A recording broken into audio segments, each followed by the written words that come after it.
Welcome to Too Old and Too Slow, and in this episode I have a hard week dealing with a whole host of problems, and I'm still working towards that end of April timeline, and things are looking pretty bleak.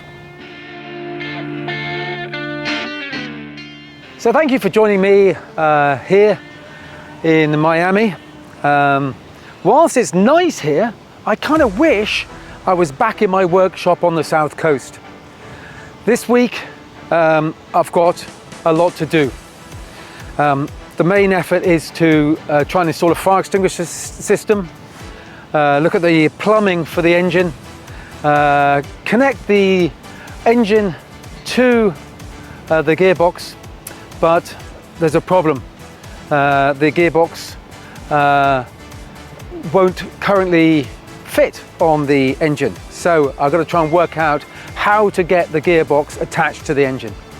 It's going to be a tough week, so sit back, relax and enjoy my misery as I work through the problems I have on my 1977 Royale Formula 4. I try and sort out the flywheel so I can get the engine in the car.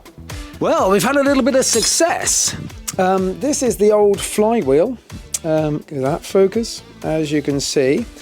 I got the angle grinder on and I cut it off super carefully so not to touch the flywheel, and then I broke out the barbecue and I was frying up the new ring gear, and here it is installed.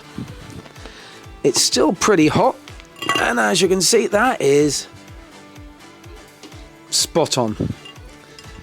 Lovely. I am delighted I managed to get that on. I was going to go and see Mick at a local metalwork store to help me with it, but I've managed to do it myself in about half an hour. So, highly recommend the Uni pizza oven. Those of us who go racing on a fairly regular basis with the classic Formula Ford 1600 club, you'll see this being featured making pizzas. And now it's featured putting the ring gear on the flywheel. So that's great news.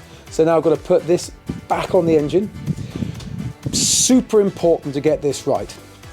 I've got to make sure it's done up to 50 foot-pounds, super tight on the flywheel. Clean the threads out, Loctite the threads on, and just make sure it's all super tight. Mark told me, that's Mark from Shaw's Motorsport, motorsport legend. He told me that he's lost one before. He's had a flywheel come off and it does a lot of damage. So I'm going to spend time cleaning out the threads, Loctite the threads in, and getting it to the correct torque.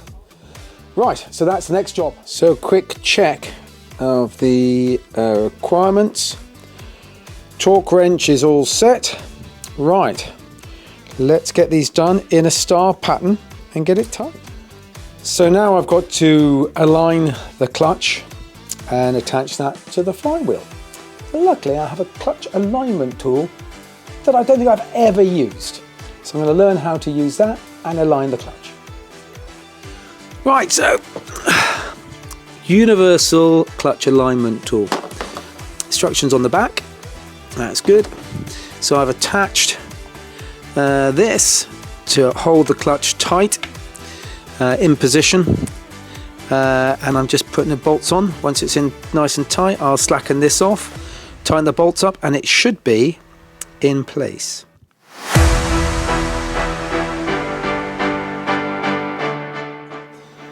So I've got a problem with the gearbox.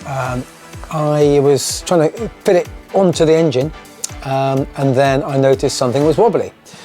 Didn't know what to do, so I sent a video to Mark, and this video is here. Hello Mark, got to ask you a question about a gearbox. So this is my gearbox here, and I've got the thing on there.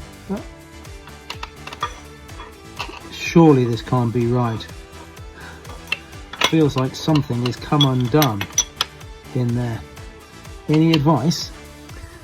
clearly it's not right. As you can see, yeah, that shaft is moving more than it should. Thankfully, Mark got back to me within a few minutes and sent me this message. That's great. So what I got to do is take the side off the gearbox and try and work out what's loose, what I need to fit, and how I need to fit it. So here we go. Let's get stuck in.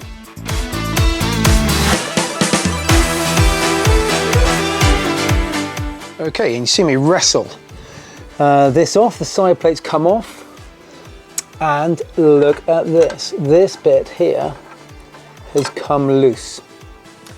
So I need to attach that somehow back onto that shaft there. Right, okay, grand. Well, that's not as bad a job as I thought. We are definitely getting there. Right, trying to work out how it all fits. Go online and look at some photos, and then we'll be sorted. So that's the gearbox put back together again. And now I'm going to just chuck some gears in, some rough gears, so it stays together. I'm going to take the gears out of the Crosley and fit them unless I can buy a set of standard gears for the car. So what I need to do first is work out how to get everything, get the space in the right place. So it's going to go on the web, get a diagram of how to arrange this. I can do it if all the bits are there, but I just want to make sure I get this right. And I'm just going to chuck in some random gears, and they are quite random. Right, so get these in, and we'll hopefully get the gearbox back in one piece, but the back will have to come off. I'm going to have to put the gaskets in, put the right gears in, but we'll do that later.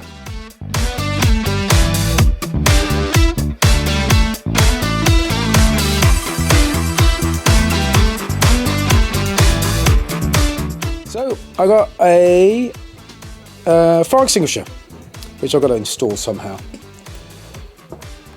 I don't have much real estate. I'm thinking of putting it here, but I've got the cooling pipes get in the way somewhat, and it's quite big. So I may have to go on the other side, but these cooling pipes are in the way. And I need to put just here the catch can for the oil system. So that's another problem. So that's another little job I'm going to work on. So plenty to be getting on with today. So that brings the end of this week in the workshop to a close. I've only had 3 days really here, and I've been struggling. I'll show you what the main pain has been this week. So the main effort was to attach the gearbox onto the car, onto the engine, and put it in the car so I could start to build up the rear suspension. And here we have the flywheel. So first of all, as you saw earlier, flywheel had the wrong ring gear on. So I've swapped that over thanks to an amazing pizza oven. And I've been struggling to put it on. This is the clutch which came with the engine, standard car clutch. And I come down here and I wondered why I couldn't put it on. But look, this just doesn't fit. That is the wrong size for that. Anybody got any suggestions? And also, please help me, this is the bobbin. Which way round does it go? Does it go like that? I think it's fat end out, and that's closest to the gearbox. So this end closest to the gearbox, and that end onto the engine, I think. Yeah, so with all the efforts of me putting this on, I dropped the sleeve out of the gearbox, so I had to take the side panel off and rebuild that. So I need to order a new clutch. But in good news, there's been a bit of progress here. So the fire extinguisher has been installed and wired in and plumbed in here. And the handle is there. Just checking that it works. Yeah, that works. I can feel the pressure there. So that's plumbed in, and I've rerouted the coolant pipes. It's pretty clumsy because everything has to go around the fire extinguisher. The fire extinguisher is really big and I can't think of anywhere else to put it. So I had to build some brackets here, some little mounts to put on there and drop that in, and that is installed. Next thing is to plumb it in with a couple of nozzles at the front, and I think 3 or 4 at the back. I can't remember, I'll check the manual. But slow and steady progress. Until I can get that engine in, I'm stalled. And once I get it in, we're going to be moving in a good direction. Oh yeah, I built a cover for the gearbox, for the fuel tanks. The fuel tank's all tucked in behind there and secure, and got a cover on, so that should be relatively legal.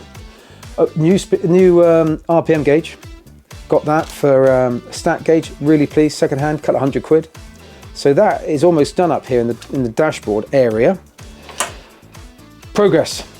Next is getting back from the RS with a mount here. Look how long the column is. You can see where it was positioned before. I think I need about that much out of it. So I don't know why it's so long. So I think I'm going to cut it off about there. Maybe a little bit less, because I'm going to get a weld-on steering wheel. So I want to have a steering mount which I can remove, so it's easier for me to get my little body in and out. So when I get back from my from work for my tour, I need to make sure I can get that engine in the car somehow. I don't have the correct bracketry, so I'm going to put it in and use blocks of wood to mount it, and then work out what I need bracket wise to install it. But yeah. And then I can, once that's in, I can start to work on plumbing the oil in and the water. As you can see on the engine here, I've got the water pipes kind of loosely in position. So I need to get that in. So plenty to be going on with when I get back from my tour. So good progress so far. Well, actually on reflection, yeah, good progress this week. So yesterday I was very down and disheartened, and I was thinking, there's no way I can get this done for Snetterton. But now I'm feeling more positive. I've had some good results, so it's a really tough psychological game, this building cars, especially when there's such a time pressure. Do you reckon I'll make it? Oh, and I've got some t-shirts coming. More of that later. Wow, that was some week. When I say a week, it's not really a week, it was just 3.5 days. But I think I got a lot done. I found out where the problems were. So as you saw, the fire extinguisher system is attached. Nothing is easy, nothing fits. The plumbing on the left-hand side of the car is now done. Again, because of the way the fire extinguisher sits, that makes it incredibly hard to install. And the engine problem is solved. You know, I always thought that there was a standard size shaft going from the gearbox into the engine, but now I know it's not. So I've sourced a clutch, so I'm just going to swap the clutch plate out, install that, and I've even found somebody who will buy my clutch, brand new and unused clutch, from me. So that's a small saving. So from here in Miami Beach, and also from my workshop on the South Coast, thank you so much for watching, and I will speak to you next time.